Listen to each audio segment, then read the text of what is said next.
Selamat pagi anak-anak sekalian. Hari ini kita berjumpa kembali dalam pembelajaran kita tutorial SMA Setiabudi Sungai. Baiklah anak-anak sekalian, sebelumnya Ibu ucapkan Namo Sang Hyang Adi Budaya, Namo Buddhaya. Baiklah anak-anak sekalian, hari ini sebelum kita mulai pembelajaran, mari kita membacakan doa Namaskara Gata. Arahang Sama Sambuddho Bhagava Buddhang Bhagawantang Abhiwademi Swakato Bhagavata Dhammo Dhammang Namasami Supatipanno Bhagavato Sawaka Sangho Sanghang Namami. Sadu. Baiklah anak sekalian, marilah kita mulai pembelajaran kita, yaitu kita masuk materi yang masuk ke bab 2, yaitu aspek-aspek sila. Nah, di dalam aspek-aspek sila nanti kita akan bahas tentang ada 5. Yang pertama itu adalah ada ciri-ciri sila, kemudian ada fungsi sila, kemudian ada wujud sila, sebab terdekat sila, dan manfaat mempraktekkan sila. Ya. Nah, dari situ nanti materi-materi yang Ibu sampaikan, mudah-mudahan kalian bisa menyimak. Baiklah, untuk tujuan pembelajaran kita hari ini, ya, Ibu harapkan siswa diharapkan mampu menganalisis ciri dari sila.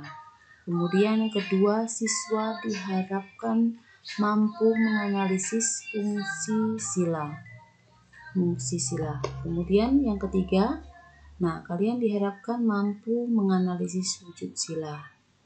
Yang keempat, kalian diharapkan dapat menganalisis diri dari sebab terdekat sila. Yang kelima, siswa diharapkan dapat menganalisis manfaat setelah melaksanakan sila. Di sini kalian sudah tahu tujuan pembelajaran kita. Marilah kita simak materi berikut. Yang pertama adalah ciri sila. Ciri sila itu adalah ketertiban dan ketenangan. Jadi mereka yang mempraktekkan sila akan terlihat tenang dan tertib dalam perkataan maupun tindakan. Praktek sila berarti menghindari diri dari ucapan, perbuatan, dan penghidupan yang tidak benar. Pengendalian diri membuat orang menjadi tenang dan terkendali dalam menyikapi segala kondisi. Dia cenderung tidak reaktif dan emosional dalam menyikapi kondisi yang tidak menguntungkan, serta tidak sombong dan serakah dalam menyikapi kondisi yang menguntungkan. Itu ya. Kalau kalian tahu di sini ada ciri ketertiban ya. Di sini ini ada mengendarai sebuah motor itu di jalan raya, dia tertib dan tenang. Dia menggunakan apa yang sudah menjadi anjurannya. Kemudian juga di sini tertib dalam memelihara, ya. Dia sembahyang dengan khusyuk. Kemudian di rumah, ya, dia selalu mengerjakan sopan santun serta apa saja yang dilakukan di rumah, ya. Itu. Tadi ketertiban dan ketenangan bukanlah hanya berwujud pada diri orang yang mempraktikkan sila, tetapi berwujud juga di lingkungan sekitarnya.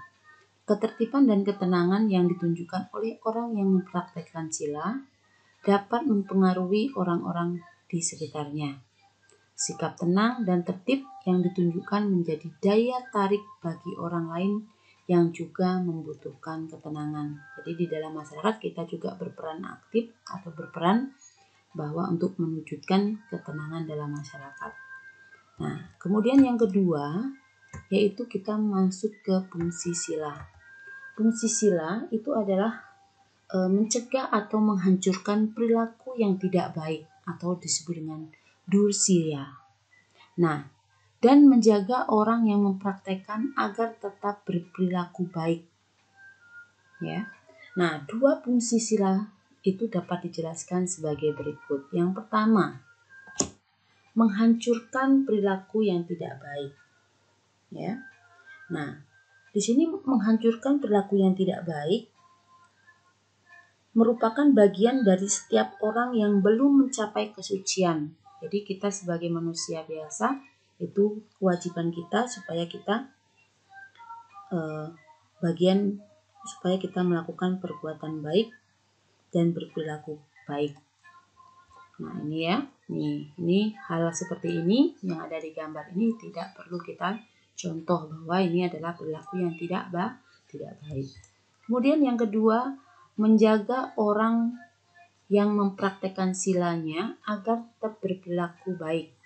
Ya, jadi selain fungsi reflektif tadi yang menghancurkan sila, jadi praktek sila juga itu mencegah atau menjaga agar pelakunya tetap berperilaku baik. Ya, jadi setelah kita menghancurkan perilaku yang tidak baik, maka kita harus tetap berperilaku yang baik. Nah, seperti ini ya. Kita melakukan hal-hal yang positif di dalam keluarga, di dalam lingkungan masyarakat dan lingkungan sekolah. Kemudian di sini yang ketiga, wujud sila. Wujud sila ini adalah kesucian atau kemurnian dalam tindakan jasmani dan ucapan. Wujud tertinggi Lokutara sila tercermin dalam diri seorang Buddha. Buddha merupakan cerminan kesempurnaan sila. Siapapun yang sempurna dalam sila disebut Buddha. Jadi kalau kita belum suci, belum dikatakan Buddha. Setidaknya kita sebagai manusia tahu jalan menuju kesucian. Nah, wujud sila secara umum tercermin dalam diri manusia susila. Mereka merupakan orang-orang yang telah mampu mengarahkan diri dan berkomitmen untuk menjadikan sila sebagai landasan dalam berucap dan berbuat. Ya, jadi wujud sila tadi adalah kesucian dan kemurnian. Ya, nah, itu tidak boleh dibuat-buat. Kalau misalnya kita dalam bertindak kadang-kadang selalu melakukan hal yang tidak sesuai. Kemudian yang keempat, sebab terdekat sila. Di sini sebab terdekat sila adalah rasa malu untuk melakukan perbuatan jahat iri dan rasa takut terhadap akibat perbuatan jahat otapa. Apakah ada sebab lain yang menjadikan seseorang untuk melaksanakan sila? Tentu ada. Contohnya itu ada seorang anak kecil yang belum mengetahui perbedaan perbuatan baik dan buruk melaksanakan sila karena diharuskan oleh orang tuanya. Nah, hiri dan otapa itu dijelaskan sebagai berikut. Yang pertama adalah malu untuk berbuat jahat, hiri. Nah, hiri membuat seseorang merasa malu untuk melakukan tindakan tidak terpuji. Oleh karena itu, dia akan berusaha untuk menghormati dan menjaga harga dirinya. Pada seseorang yang memiliki hiri, akan muncul perasaan malu akibat tindakan yang tidak terpuji yang akan dilakukannya. Jika hirinya kuat, kemungkinan besar seseorang dapat menghindari perbuatan tidak terpuji yang akan dilakukannya. Jadi ini tertera di dalam inti ajaran Buddha ya. Kemudian yang kedua, takut terhadap akibat perbuatan jahat, otapa. Nah, otapa itu membuat seseorang merasa takut untuk melakukan tindakan tidak terpuji karena takut akan akibat dari perbuatan tidak terpuji yang akan ia lakukan. Nah, seseorang yang memiliki otapa akan mempertimbangkan kehormatan orang lain yang dekat dengannya seperti orang tua, sanak saudara, guru, teman, kerabat, dan lain sebagainya. Dan dia akan berusaha untuk tidak menyebabkan nama baik mereka turut tercemar atas akibat perbuatan tidak terpuji yang kita lakukan. Nah itu ya. Jadi inti di dalam Hiri dan Otapa tadi itu tertera di dalam Dhammapada ayat 1 dan 2 ya. Itu janganlah berbuat jahat, tambahkan kebajikan, sucikan hati dan pikiran. Inilah inti ajaran Buddha. Jadi selagi kita tidak berbuat jahat, bukan itu saja yang kita lakukan, tapi harus bersihkan hati dan pikiran kita. Kemudian yang selanjutnya, yang kelima itu manfaat mempraktekkan sila. Nah, di sini manfaat mempraktekkan sila. Jadi kalau sila yang sudah kita miliki tadi, kalau kita jalankan dalam kehidupan sehari-hari, maka kita akan mendapatkan manfaat ya. Nah, itu jadi tidak sia-sia kita melakukan sila dengan baik. Jadi ada manfaat yang akan kita peroleh. Nah, di sini ada yang pertama, itu memperoleh kekayaan yang berlimpah melalui usaha giat. Ya. Nah, walaupun sebenarnya berkah utama dari berdana, tetapi tanpa dukungan dari sila dan usaha yang giat, hal ini akan sulit terwujud. Jadi memperoleh kekayaan yang berlimpah tadi, selagi kita bergiat berdana, kita juga akan sulit kalau kita selalu berbuat jahat ya, atau tidak berusaha. Kemudian yang kedua, seperti orang yang ini ya, ini adalah orang yang terkaya sedunia ya. Nah itu, tetapi dia menekuni semua apa yang dia dari nol sampai beliau menjadi orang yang kaya. Nah ini dengan usaha yang giat dan dia selalu mempertahankan reputasinya. Kemudian yang kedua adalah reputasi baiknya tersebar luas. Jadi orang kaya yang tidak sombong, tidak mencari jalan yang pintas. Nah ini reputasinya pun juga akan tersebar luas. Nah jadi orang yang menjaga silanya dengan baik dapat diharapkan mempunyai perilaku dan ucapan yang baik pula. Nah orang demikian dapat dipastikan akan disukai banyak orang. Jadi kalau misalnya kalian baik, maka kalian akan disukai banyak orang.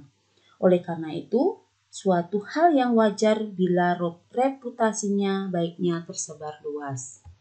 Nah, kemudian yang ketiga adalah penuh percaya diri. Nah, orang yang menjaga silanya dengan baik dapat pasti ya mempunyai tingkah laku dan ucapan yang baik pula. Jadi sesuai. Orang yang demikian dapat dipastikan akan disukai banyak orang. Oleh karena itu, orang yang menjaga silanya akan percaya diri. Tidak ada rasa malu, canggung, ataupun rendah diri dalam bergaul di semua lapisan atau kelompok masyarakat. Nah, selain itu juga orang yang bermoral baik akan penuh percaya diri karena tidak ada perbuatannya yang dapat dicela oleh para bijaksana. Itu. Kemudian yang keempat adalah meninggal dengan tenang. Nah, orang yang hidupnya dianugerahi oleh 3 berkah di atas akan hidup tenang. Selain itu, orang yang tekun melaksanakan dan menjaga silanya dengan baik, maka tingkah laku sopan, tutur kata lembut, disenangi banyak orang, tidak mempunyai musuh, dan akan dipuji banyak orang. Dengan demikian, orang yang memiliki kualitas luhur seperti ini pasti akan hidup dengan tenang. Karena kemurnian dari moralitasnya bukan hanya semasa hidupnya, penuh dengan kedamaian dan ketenangan. Kemungkinan besar saat meninggal pun mereka akan berada dalam keadaan damai dan tenang. Ya. Kemudian yang kelima. Yang kelima, setelah meninggal terlahir di alam yang baik. Nah, orang yang menjalankan dan menjaga sila dengan baik akan mengakumulasi banyak sekali karma baik. Selain itu, seperti penjelasan sebelumnya tadi, dia akan meninggal dengan tenang. Nah, keadaan pikiran saat meninggal saatlah membutuhkan kemana seseorang akan dilahirkan kembali.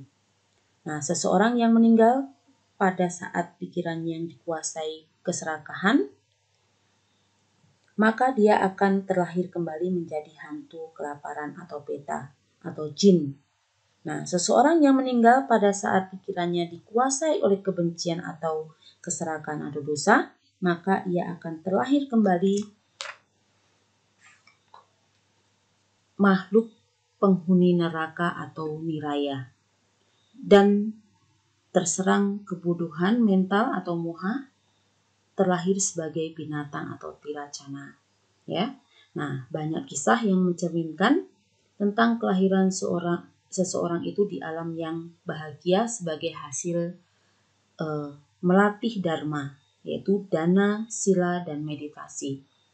Nah, sebagai contoh kisah Upasaka Dhammika dalam Dhammapada Atthakatha 1.16.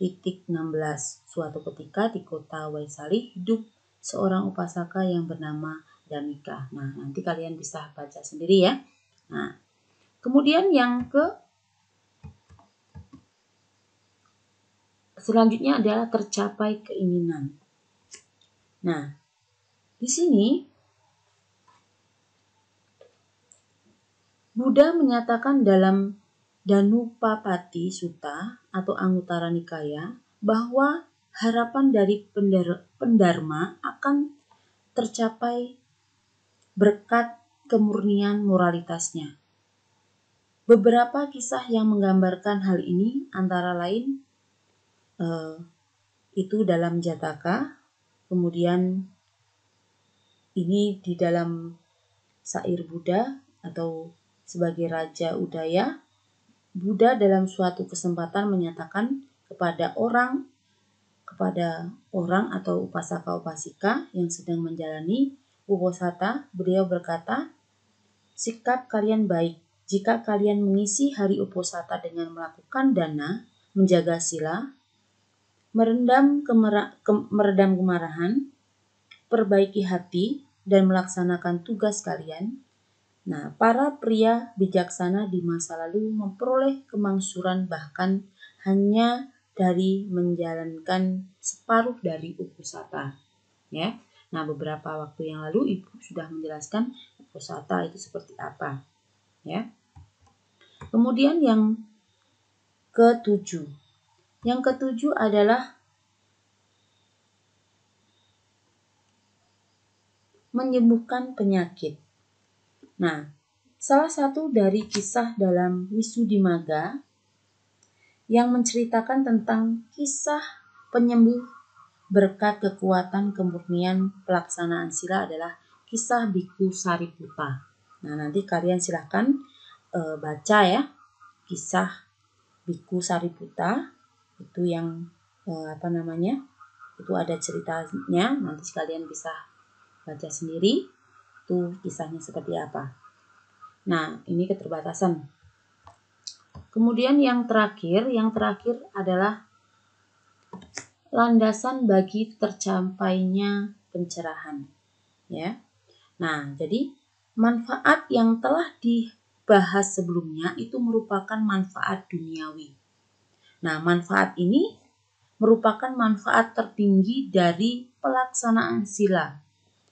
Sila berperan sebagai landasan bagi tercapainya sesuatu yang bersifat adi-duniawi, yaitu pencerahan. Pencerahan dicapai bukan hanya tindakan jasmani dan ucapannya saja yang murni, tetapi pikiran juga terbebas dari kekotoran mental, kilesa, keserakahan, loba, kebencian, dosa, dan kebodohan, itu moha. Nah, pencerahan dicapai karena selalu menjaga perhatian murninya, yaitu sati indriya samwara sila, sehingga pikirannya bagaikan emas yang telah dimurnikan, yang siap berada dalam keadaan yang sangat tepat untuk mencapai kesucian arahat. Nah, hal ini sangat perlu kita ingat. Di sini adalah sila berperan sebagai landasan, tetapi yang membawa tercapainya pencerahan adalah latihan meditasi vipassana, ya. Nah, itu.